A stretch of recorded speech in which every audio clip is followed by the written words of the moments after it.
अपनी गर्दन झुका के बात करो।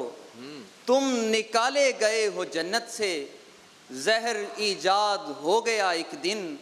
लोग मरते थे पहले गैरत से, वो मुझे देखकर खामोश रहा और एक शोर मच गया मुझ में। मैं मदीने से लौट आया हूँ, यानी जारी है करबला मुझ में। नजरें मिली तो बात नहीं कर सकूंगा मैं, दो काम एक साथ नहीं कर सकूंगा मैं। न जाने कौन सी रस्सी से बांध रखा है, किसी ने चांद को खिड़की से बांध रखा है।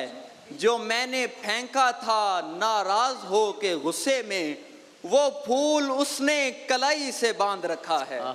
ये दिल तो कुछ भी नहीं है उसकी हंसी के आगे, वो रो भी देगा तो सारी दुनिया खरीद लेगा।